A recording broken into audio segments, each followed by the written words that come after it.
and it's the Table Breakers. They've done it again.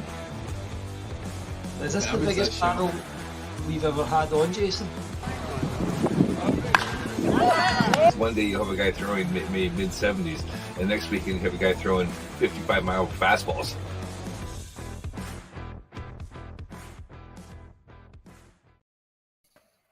Hello again, everybody, and welcome to another episode of Ballcaps and Bagpipes. It's a Scottish baseball podcast. I'm your host, John McKellar, and I'm alongside my returning co-host, Jason Derr, back for his American adventures. Hello, good to see you guys again. What did I miss? Well, we've actually crowned 2 league champions in the time you've been away, so we're going to get into that just shortly. We're once again joined by our guest co-host, Danny Quinn, manager of the Single A Glasgow Comets.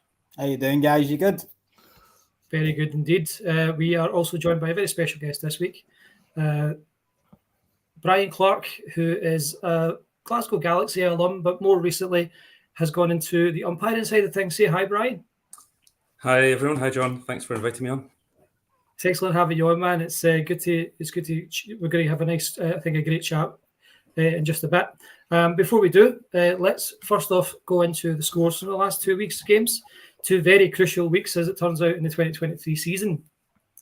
We'll start with AAA on the 6th of August, which is just over a week ago. The Edinburgh Cannons defeated the Comets 1-0 in as tight a game as you're going to see. It just feels like the Cannons and Comets at AAA level are incapable of having anything other than an absolute slugfest, an absolute classic of a game together. So yet another close game between the Cannons and Comets. This one, the Cannons scraped through as winners, 1-0. The Breakers, meanwhile, they defeated the Galaxy 9-7 in AAA. I don't know if you managed to see any of that game, Jason, because I think you were still on the plane. I think at the time that would have been going on. Most likely, I was probably still in Chicago, or I was actually flying back at that point. So, no, I was in Chicago at that point. Right, but somebody that I know was there is guest co-host Danny Quinn. Do you want to give us your thoughts on that game, that particular game, the 1-0 Cannons win? Yeah, it was a really, really tight game, man. Just really dominated by really solid pitching. We had David on the mound that gave up a run in the first inning, and that was it. The Cannons held us hitless were it not for Matt Gill from our Single A coming into the AAA, and he got picked up a couple of hits. He was the only one in our lineup that managed to do it. So just a really tight game, man. It was just hard. Hits were hard to come by. There was only 5 hits scattered between our teams. So what can you do, man? Just the hard games, and yeah, congrats to the Cannons. It was one of those really tense matchups that could have swung either way at any minute, but they held us out and they got the win. Now, the 6th of August, it wasn't all bad for the Comets. In the Single A game earlier in the day, Comets defeated the Knights 10-5.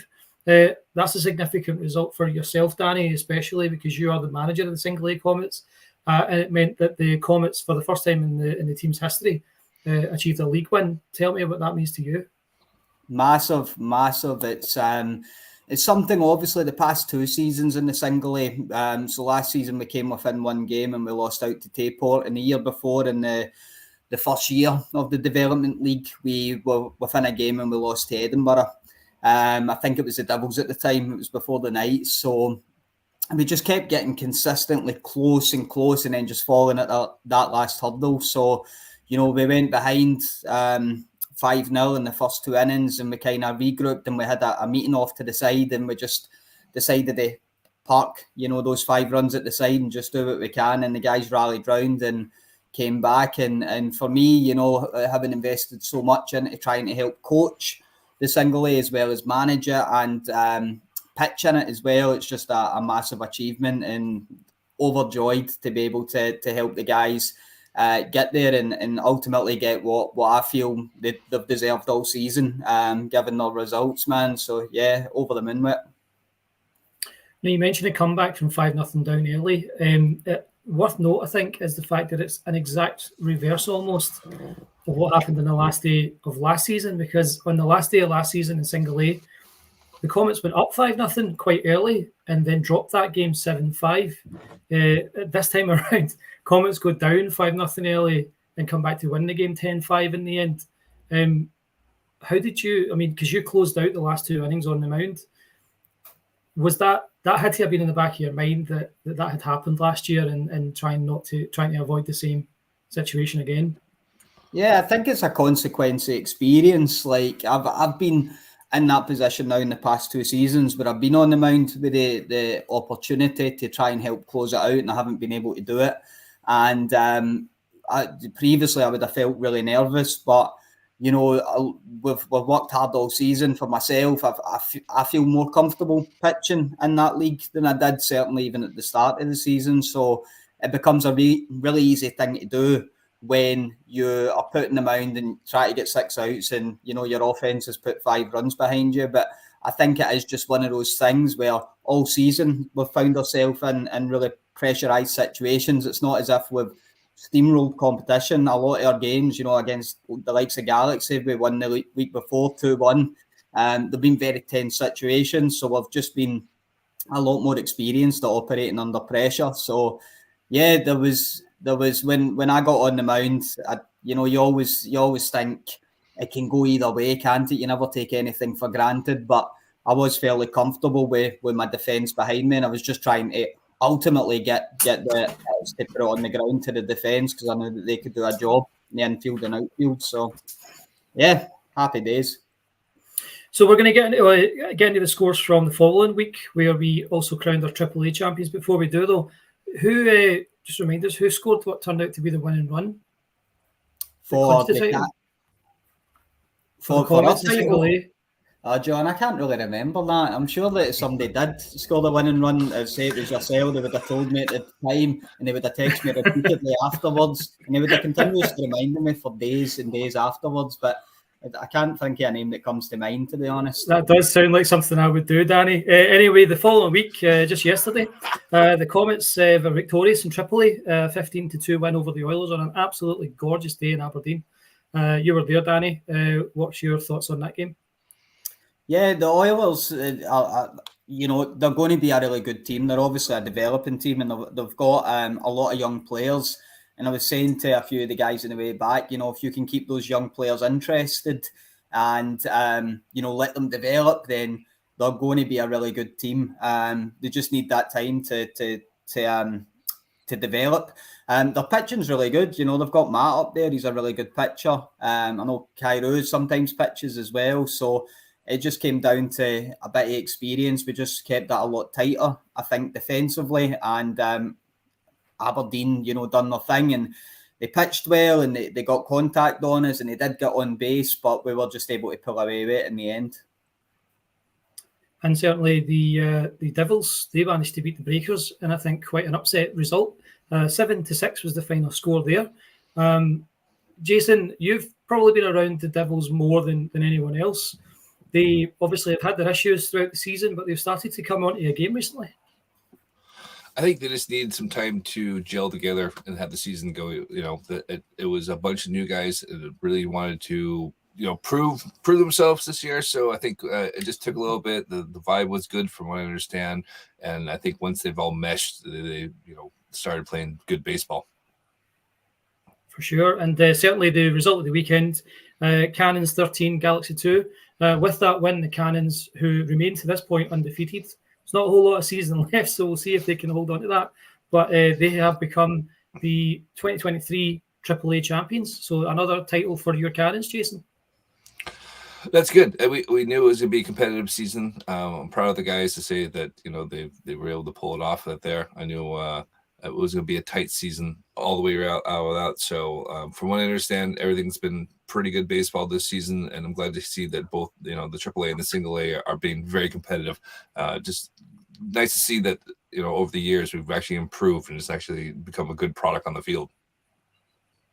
Has it been competitive in AAA? The Cannons have been practically unstoppable this year. Are you surprised by just how dominant they've been? Because they've been absolutely lights out in pretty much every game they've played. I think they just have a very good team. I think it all goes in about 3 years. It seems to be a cycle. It was, when I first started the Cannons, they were good for 3 years, and then the Devils went for 3 years, and then you guys were dominant for a long time. So it just seems to be a cyclical thing where you get somebody that can dominate pitching and keep it competitive there. So I imagine next year there'll be someone ready to knock them off, and of course if you're on the top, everyone's aiming for you. Yeah, it's easy. Getting there's easy, isn't it? That's the easy part. Is staying on top. That's always the tough part. But the Cannons certainly have been so consistent this year. Obviously, we talked about the 6th of August, that 1-0 game. Even in situations where they come up against a force like a David in the Comets, on the mound for the Comets, they only needed 1 run. They managed to shut the Comets down completely that day. So just a team that just knows how to win consistently, and they've done so well. So massive congratulations to the Cannons. That is title number, I believe, is it title number 6 for the Cannons? Oh, I don't know.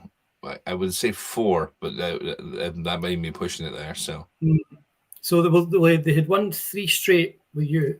Yeah, I think this is 2 straight now, isn't it? That makes 5 then. So I would say at least 5. Yeah, so that'd be 5 league titles. That's pretty special. That's an amazing record. That. So yeah, Cannons, AAA champions 2023. And single A yesterday, we had the Knights and the Breakers, and the Knights took that 8-4. So a big win for the Knights against the tremendous Breakers side. Those are the scores from the last 2 weekends. That's the first kind of segment over. Let's move on to our interview section. Tonight, again, we're joined by Brian Clark, drafted by Glasgow Galaxy. Talk to us a bit about how you first got involved, or how you first became interested, first off, Brian, in baseball. So in baseball, in 1999, I was a student just about to graduate, and I spent some time with family in Massachusetts. And while I was there, one of their family friends who was a school teacher took me on the Freedom Trail around Boston, and the day ended with a trip to Fenway for a game.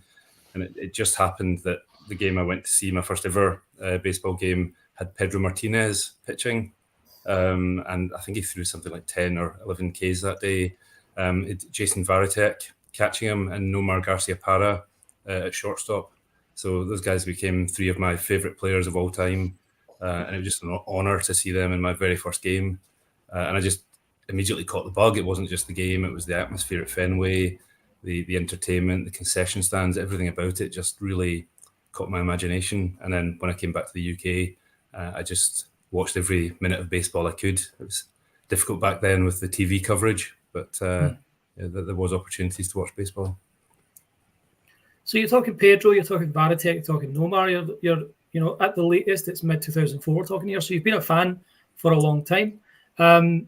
Tell me about how that then translates into becoming a player, because you joined the Galaxy a few years back. Tell me about how you became involved in the game in Scotland.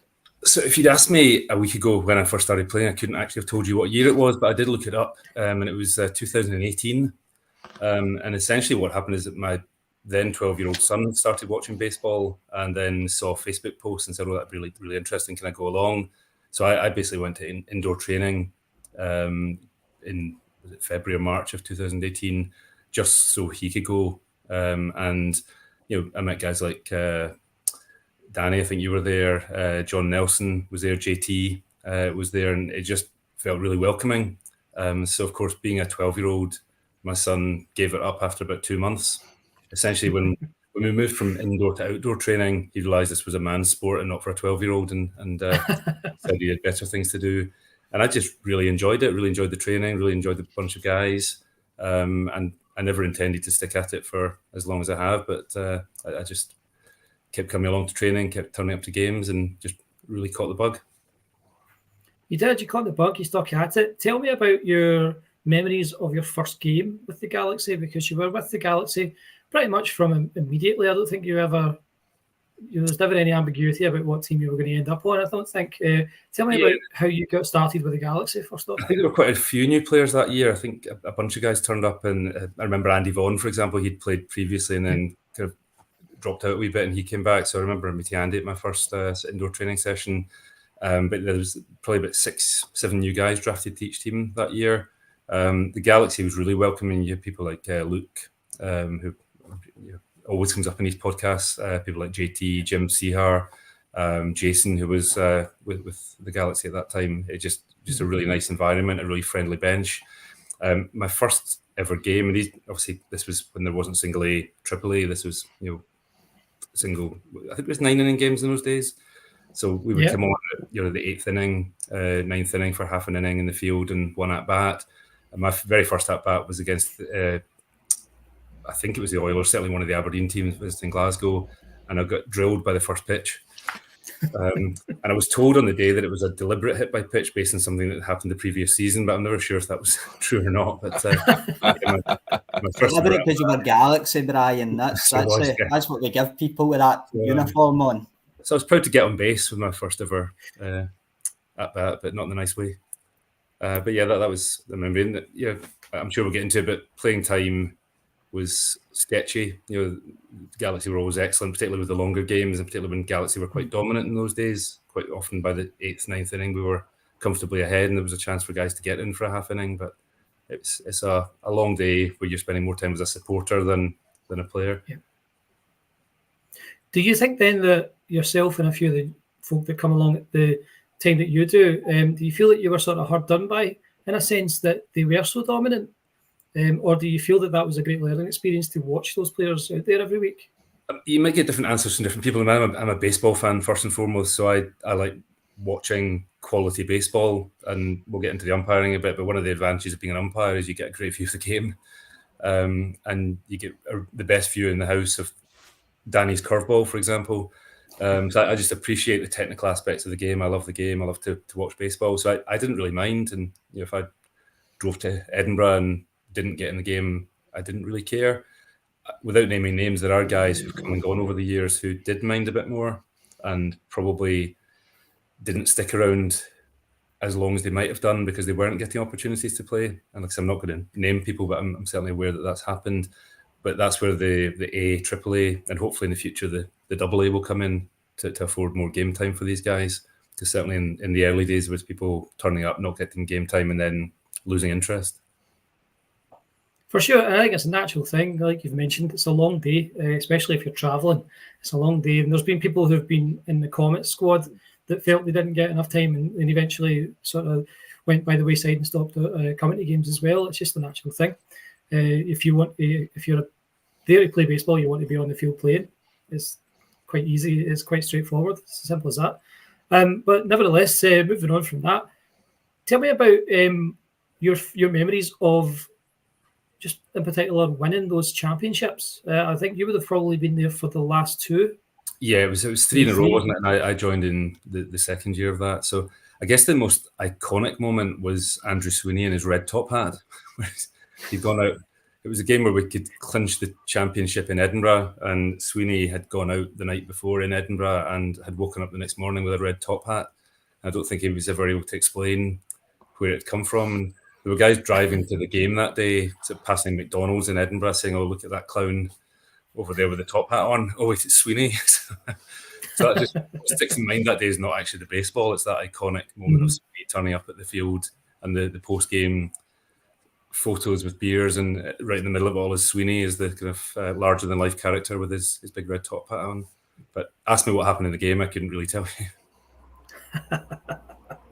That's brilliant. So 3 straight titles that was for the Galaxy. There was obviously there were some high profile departures following that. Like you had Luke left, and I think Jim Sehar has more or less kind of wrapped things up now. He was another crucial part of that team.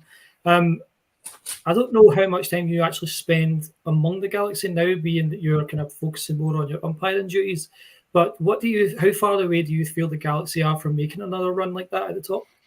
So I think if you compare the Galaxy at the start of the season to the Galaxy in the last few weeks, it's a completely transformed team. The Galaxy's always been about getting players in the game and getting players experience. So if you turn up to training, you turn up to games, you will get game time. But that's got to be balanced against being competitive and trying to win games and trying to get into playoffs. I think the core to the Galaxy has always been their American backbone. They've had an amazing run of American players. You mentioned Luke. Obviously, Jacob's been with the team for a number of years. I remember the very first time Jacob came to a Galaxy game was actually in Edinburgh, and I struck up a conversation with him because when he mentioned he was from Boston, I was immediately, that's great. We have things to talk about. So, I've known Jacob since I think the first day he turned up to a game. He then has Zach, who was a really key member of the team. Zach was a fantastic teammate and a good coach and just a technically gifted player.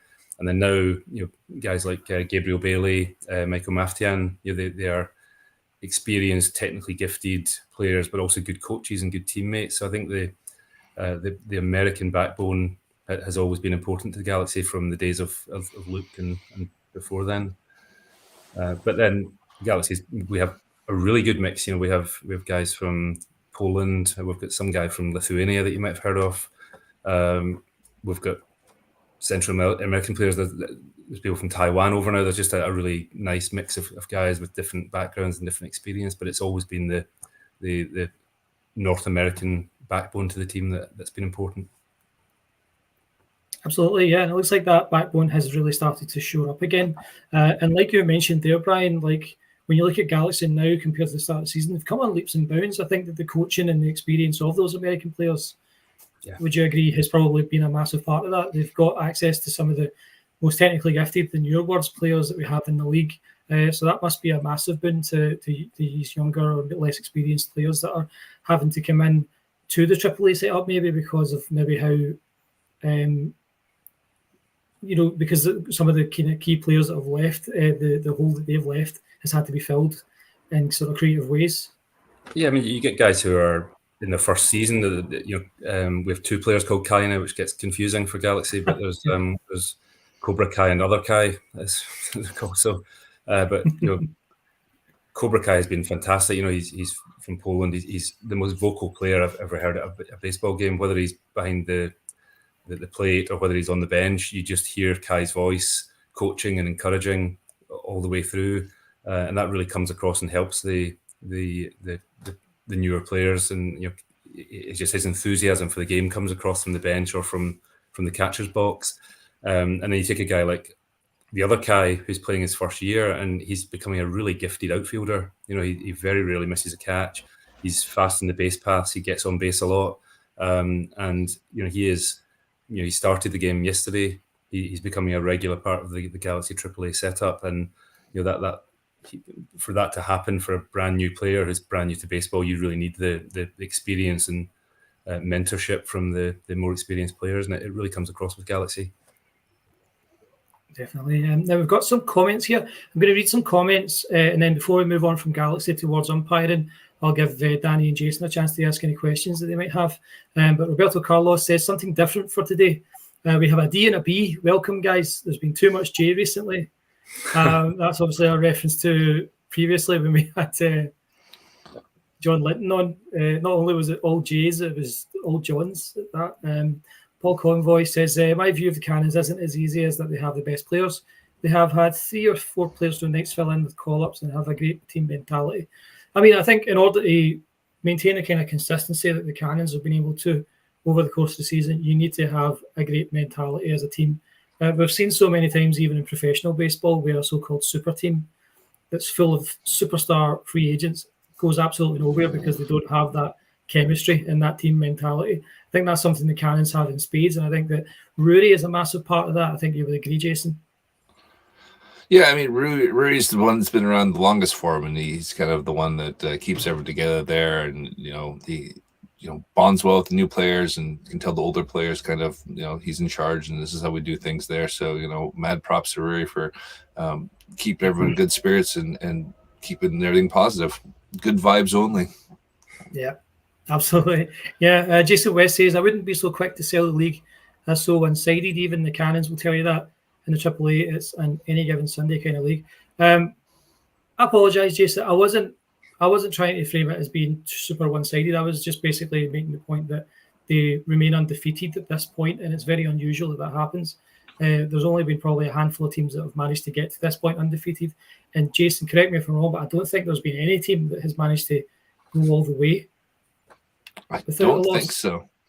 I know back in the day we had one season we had one loss where we lost to Strathclyde, but off the top of my head, I don't think anyone's got a perfect season.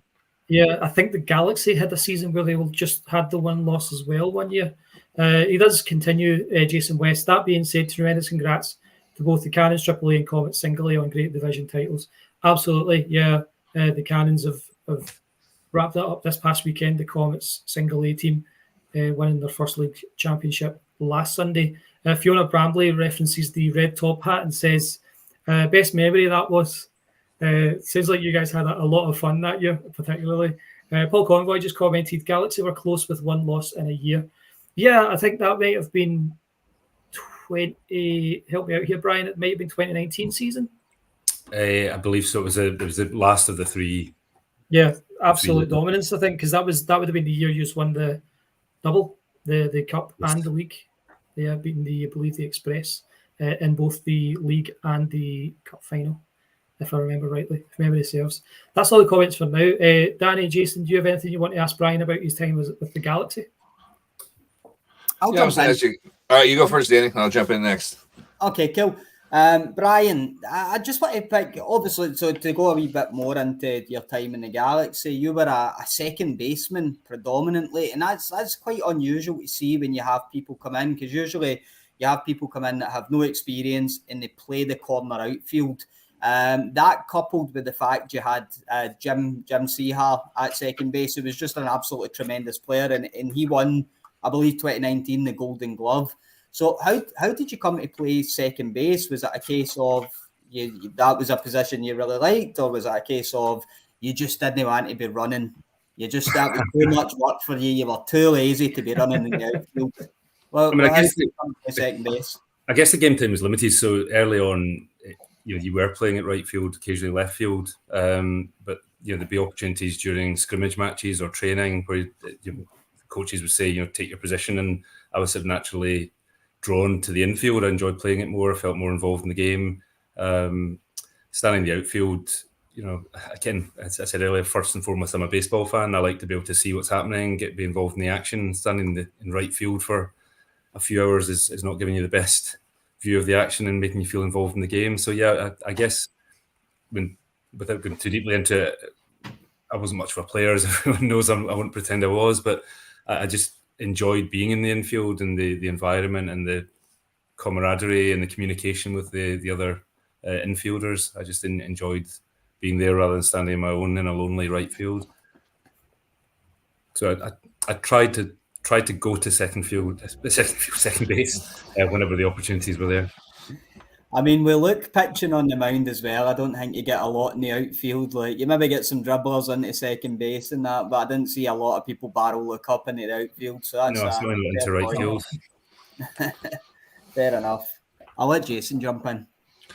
Cool. So you were talking about your first at bat, Brian. So you got hit by the pitch. Did you rub it, or did everyone tell you not to rub it? I was immediately told not to rub it, so I didn't. You don't really know what to do.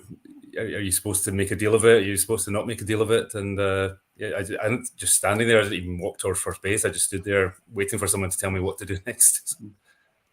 That's fair enough. Like I said, it's one of those things that come up. Like, all right, well, it hurts, and I want to kind of touch it, but then everyone's telling you not to touch it, not to rub it. You're like, okay, I'll man up and go to first base. So we have a couple more comments here. Scott Black says, cup wins mean nothing. Well done to the great division champs this year. I mean, I'm not sure I would agree that they don't mean anything. I think the Caledonia Cup, especially nowadays with the postseason format, which I think Paul's actually mentioned underneath, it says postseason, and it certainly does mean something.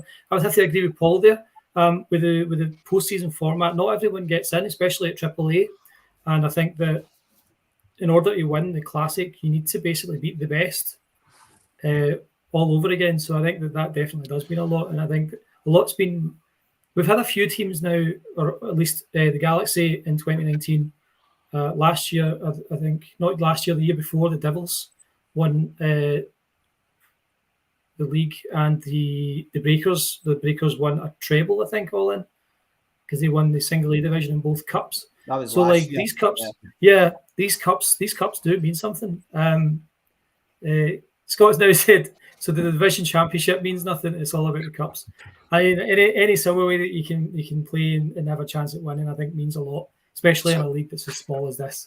I think the best example of this would be the 2001 Mariners. We won 116 games and then lost. Mm-hmm. What do you think? We'd rather have a World Series and the fact you won 116 games. So, like I said, both mean something to everyone's playing. I guarantee you that everyone plays the league title means a lot. And when you postseason, that means a lot to everyone too. So you can't discount the fact that everyone's playing to win. Yeah, can I jump in with that, John? What I will say about the league is that in order to win a league title, you need to be good for 4 or 5 months of the year, where you can be good for a couple of games and win the cup, and that's not to diminish what getting the cup's all about, because we saw it last year with the Phillies in the major leagues. Just went that amazing run at the end and got all the way to the final, and that's great, and that's what it's about.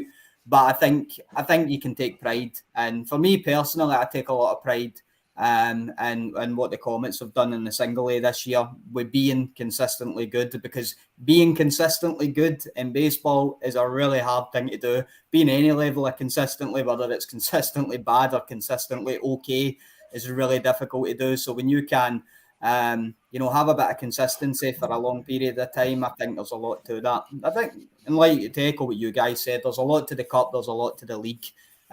Both, any achievement is great, to be honest. I mean, I think if Rory was sitting here right now and we asked him, would you take this if you don't get the cup, he would say absolutely not, I want both. And I think that speaks volumes. Both are pretty valuable at the end of the day.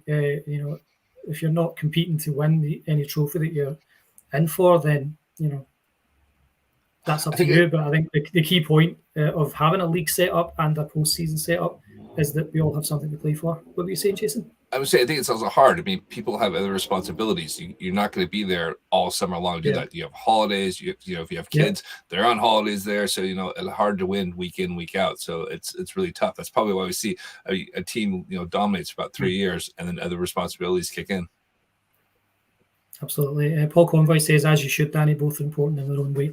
Let's move off this discussion. It's a good discussion to have, but I think the people that we like, I think all four of us probably agree that, and I can't speak for you, Brian, but I think all four of us would agree that anything that you play for is valuable and worth trying to get.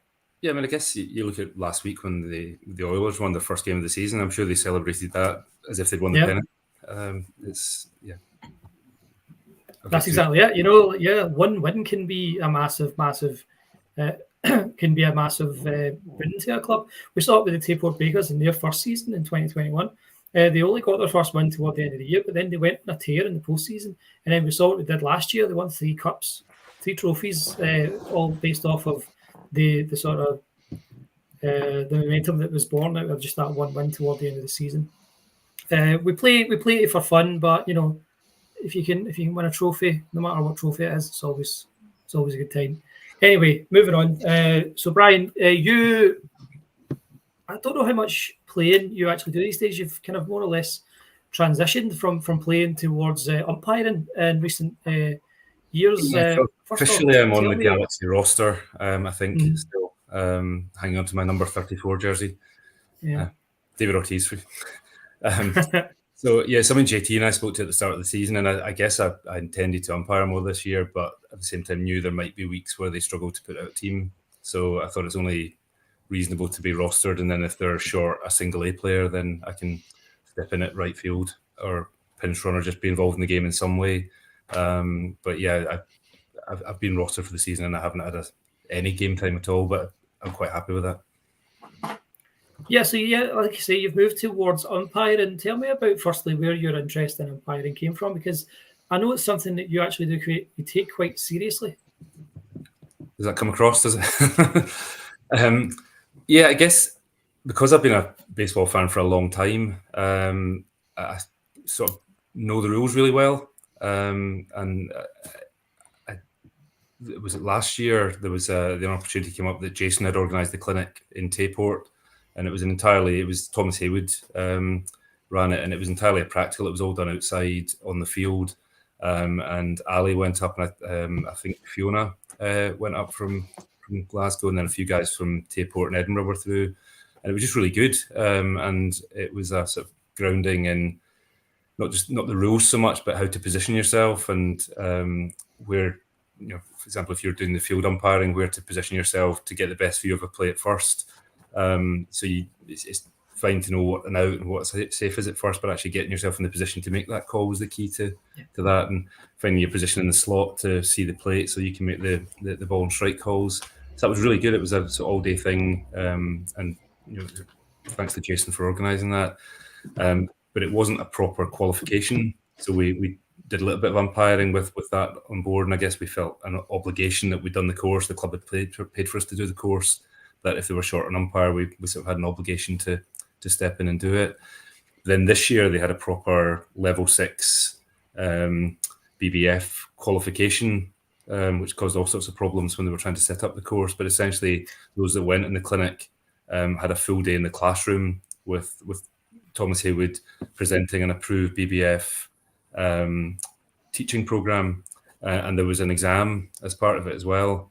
And at the end of it, those who passed the exam got a qualification. And it's level 6 sounds grand, but it's the lowest level qualification. But you feel some achievement, and I guess it puts you in that position where you maybe know a little bit more than the players, and gives you more confidence to go into a game and make calls. So yeah, that was nice just to have a piece of paper, which I think when I checked it expires in 21.99, so I can be an umpire for the next 180 years.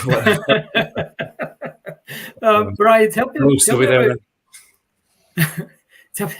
wee bit about sitting under the learning tree with somebody like Thomas Haywood, because he's not only is a top guy, but he's a tremendous umpire. He's got so much experience all over the world. Not just experience, but enthusiasm as well. I mean, Thomas, I got on really well with him, and he'll give up a Sunday just to come and not umpire the game, just to stand behind the backstop and coach the umpires. And Ali and I did a game together recently, and Thomas just stood on the sidelines and gave us feedback as we were going through the game. Thomas he recently passed 1,000 career games as an umpire, 1,000 competitive games. He's done a month-long residential course in the States. In terms of experience and qualifications, he's as good as it gets, and we should embrace the fact that we've got someone like that in Scotland prepared to give his knowledge back to us. So anyone who's interested at all, even just learning the rules better or maybe dabbling in umpiring, then if you have a chance to go on a course run by Thomas, then I would jump at the chance. And we have a WhatsApp group now. If something happens in a game and you're not sure you made the right call, or you're not sure what you should have done in that situation, we just post it in the WhatsApp group, and Paul's a member, so he knows what chat's like. Thomas is the first one to come back with feedback and advice on what the right call was, and sometimes he leaves voice messages because he finds it easier to record a voice message explaining the rule rather than trying to put it in a short message in a chat. So yeah, Thomas has been an invaluable source of information and support. Can I jump in with a question, John? Absolutely, Danny. Yeah, smashing. So Brian, obviously in your personal life, you're a doctor, and as an umpire, there's probably a few similarities. With an umpire, you probably sometimes have to give bad news. Sorry, pal, that's right free away and don't darken my doorstep with your shite, sit on the bench. And I imagine you have to do similar in doctoring. So did you become a doctor in order to become a good umpire, or did you become a I did. I was playing the long game, Danny. So play the long game. It was all those years at medical school and things. Really, the goal was to umpire Scottish baseball one day. That's what I suspected, but we need to ask these questions because it's the type of things the listeners will be thinking but not saying. But it's a good point, because one of the challenges that I'm in is that, particularly when it's a Galaxy Comets game, is that both benches are friends of mine, and you're trying to be impartial and you're trying to make the right call. And I just get it out of my head. I don't really think about it's Galaxy at bat or it's Comets at bat. I just make the calls as I see them. But you are aware that every call you make, there's growling from one bench and cheers from the other bench. And at the end of the game, you just kind of try to put it behind you, and hopefully we're all friends again and we're not going to fall out over it. But it's, this is a serious point. There are moments when at the end of a game, people that I would consider a friend haven't shook my hand. And you kind of feel, that's the day, but hopefully by tomorrow that's water under the bridge. But these things are noticeable, and I think it's one of the hard things about being an umpire when you're among a group of friends. So yeah, there are no hard feelings to anyone that I've made calls against, and hopefully the next day we're friends again. Is there people, Brian? Because obviously, as a player, like you'll see a certain picture on a mound, and you'll be like, "Oh, it's going to be a hard game." As a hitter, or there's a lot of things that they can influence the way you hit. But is there pictures in the mound where you're kind of like, "Oh, this guy with his curveballs," and that does it make it more difficult for you? Dependent, is there certain pictures that you find hard to pick up as an umpire? Is what I'm asking. I think the occasional guy that throws sidearm or submariner, they're really difficult to pick up, just because you're used to being in a set position, you're used to watching the release point from the ball to follow into the strike zone. The ones that cause the most arguments are the breaking balls, and you're a prime example of that, Danny. That curveball you throw this year as your strikeout pitch is just lovely, but it comes out of your hand straight at their head. So 9 times out of 10, the single A batters think that's a ball, and it just drops into the zone at the last minute, and you get so many arguments about pitches like that, but it's clearly a strike. And it's those are the ones that cause the argument. The fastballs on the edge, it could go either way, but it's the breaking balls that the single A players haven't seen before, that they must look like a ball all the way until the last second, and that's the ones that cause the arguments. So yeah, knowing someone throws good off-speed stuff, I know there's going to be more of a challenge in terms of arguments against the balls and strikes. But even something simple, it comes up time and time again, the number of guys who don't actually know the strike zone. And your Paul's, I think, watching tonight, he kind of held a teaching session in Edinburgh about exactly what constitutes the strike zone. He said he was really surprised how many players who've been playing for several years don't actually know the definition of the strike zone. And it's that causes arguments, and people are arguing over a strike zone that they don't actually know the definition of. Well, I mean, we just, the best way to deal with that is just to shout abuse for the bench, surely, or come up and just, be aggressive towards you, and that should sort it right out, Brian. I imagine umpires quite like that. So it's the growl from the batter. That's the worst one. You just hear there's some guys are very good at growling when you make the call. Fair enough. Brian, you've umpired, I think, primarily single A games to this point. However, you have, I think, stepped in to umpire some AAA games, if I'm not mistaken. Talk me through some of the differences, because obviously it's entirely different speed, it's entirely different ability level.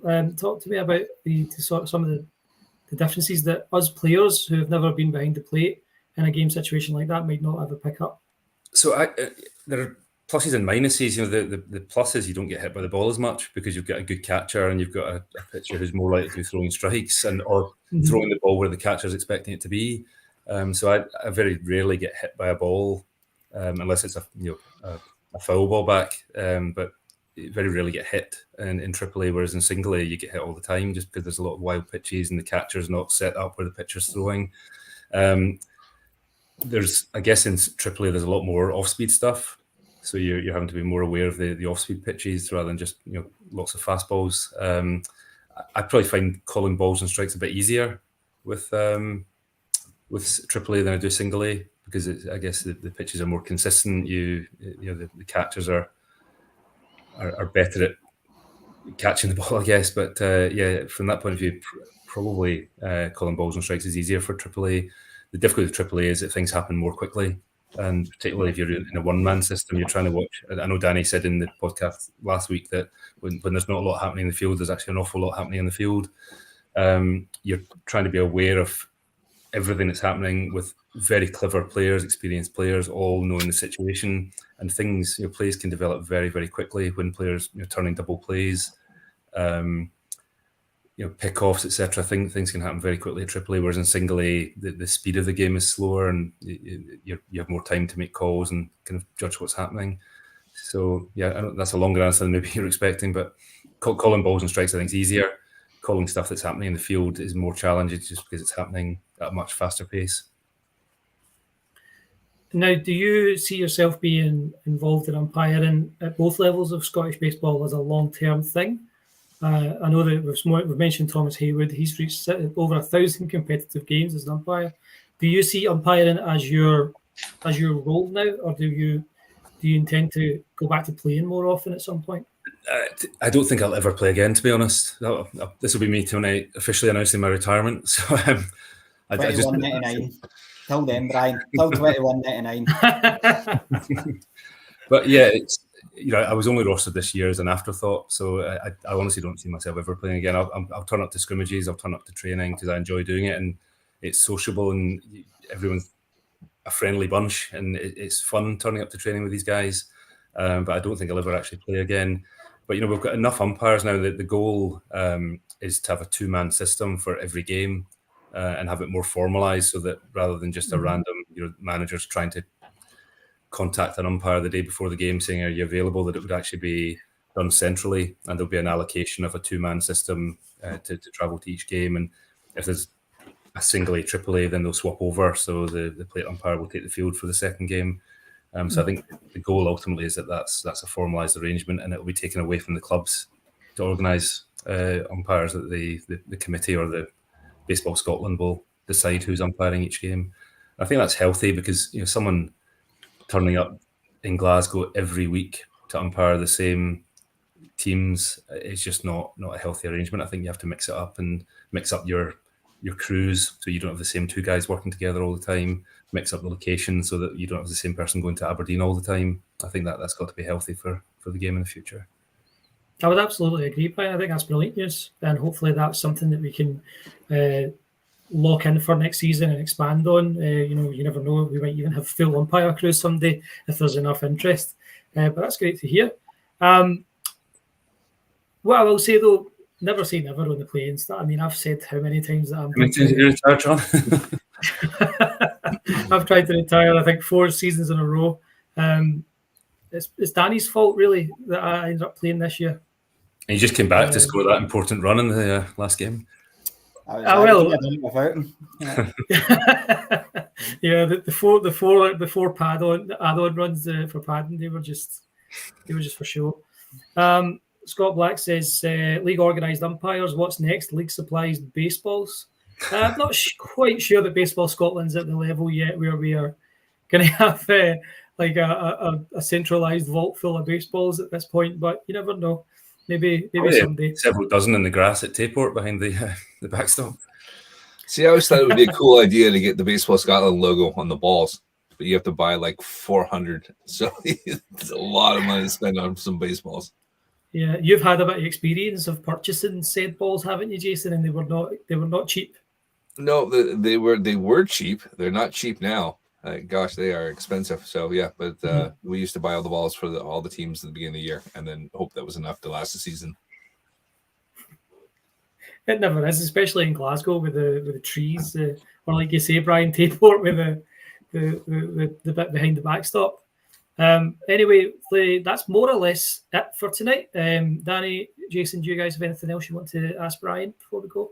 I've got, Brian, it's nothing to do with umpiring or Galaxy, but if you're up for it, you did mention you're a Boston fan, and I've got a Boston Red Sox quiz, and I'll wager you on it, right? If you can go 3 for 3, well, see if you get one wrong, I want you to turn up to the training in a Yankees jersey, but if you get them all right, that's all. Nothing for that. Just kudos. If you get them all right, Danny Quinn will wear a Boston Red Sox hat on the next show. Nah, well, I will make it happen. If you give me one, maybe. Right, Brian, 3 questions. You up for it? Of course, go. Right, test your Boston fandom here. Okay. Now, question number 1: the Boston Red Sox famously made it to the ALCS in their 2003 campaign. Their season concluded with an 11-inning walk-off home run from which historic franchise?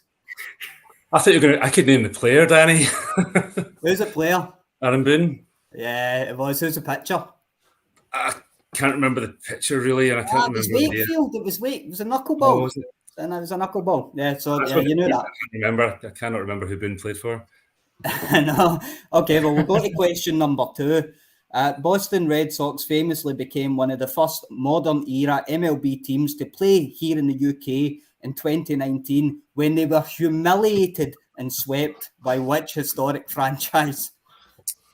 I was at those games as well, but I'll think on it if it comes to you. We'll go for question number 3. I was at both games as well, and it's just not coming to me at all, Danny. Weird that.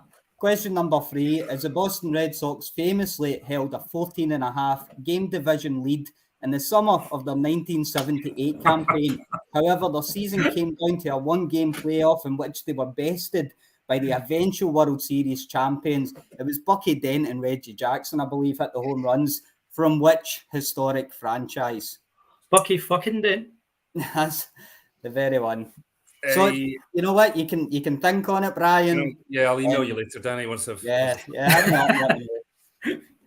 Oh dear, Danny's never getting to do a quiz again.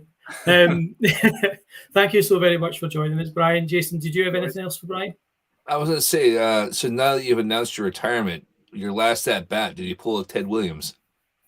I can't actually remember my last at bat. It was a long time ago. Okay, fair enough. And then I got a question for everyone here. Well, since we're talking against Red Sox Yankees, how many players have played for both teams? Quite a few. There's quite a few, but I'll go. David Wells, David Cohn. You're going to need more of your fingers and toes, John. Yeah. I know. I'm just trying to think. I'm going to take a stab in the dark and say 63. I'm going to go higher. I won't go as high as that. I'll say 32. I'm going to go closer to 100. The answer is 243. Oh wow! Okay, It's more than I would have thought. Yeah. It's a far cry from football, isn't it? Where like rivals in football, you just don't see it happen very often. It's considered sacrilege, but it's not really considered sacrilege in baseball to play for one team and then unless you're Johnny Damon. I mean, you got to think of all the kind of relief pitchers that have played through there. So it's one of those things I've been playing. Ramiro Mendoza was one. What's that? Ramiro Mendoza went to the Red Sox after they left the Yankees. Yeah, I mean, guys, I could list all 243, but we don't have time for that. So, tell you what, we'll start next week's show with that. Thank you so very much for joining us, Brian. It's been an absolute pleasure speaking to you. Thanks for having me on. All the best with your umpiring moving forward. And final question for me: are you going to the Rosenborg game on Thursday? I can't, but I wish I could. I'm going to be working, so unfortunately I'll be missing that as well. But good hearts man as well, Brian. Yep. I remember seeing someone at Tynecastle with a Comets hat on. I thought there's only one person. I remember that, yeah. I remember you basically grabbing my shoulders and going, Comets are shite, and I absolutely shat it because I had no idea who it would have been. I was like, who the fuck's that? I thought I was going to get my head kicked in. But no, it was good old Brian. Good to see you that day, and hopefully I'll see you at Tynecastle at some point through the season. And I'll definitely see you in Glasgow for a game at some point. Let's quickly, before we get moving, we'll go into the schedule for this coming Sunday. It's week 21 of the season. We're getting to sort of the final stretch. It's 20th of August, and the games are Granite City Oilers down in Glasgow at the Comets. Danny, are you going to be at that one? No, I'll be in New York. You'll be watching in New York a historic franchise versus the Boston Red Sox. So, well, I mean, let's be honest, Danny. You'll be watching a historic franchise likely piss all over themselves as they've been doing all season. That's going to be a great experience, though. Hopefully, Giancarlo will hit one out your way. And elsewhere, the Glasgow Galaxy are going back up to Tayport for another game against the Breakers as well. And in Single A, I believe the single game of Single A this week, is Glasgow Galaxy at the Tayport Breakers in the Single A division. We've crowned both our division champions for this year. At this point, what we're playing for is how the postseason is going to look. Who will the champion Comets face in the first round of the Single A Caledonia Cup? Who will the Cannons face in the first round of the Caledonia Cup in the Triple A? So there's a lot still to play for. Join us next time where we will hopefully have another great guest. And Danny, I think you should be back on the show with us again as well. Yeah, should be. Perfect. Thank you for watching, and we will catch you next time. Bobby Binia.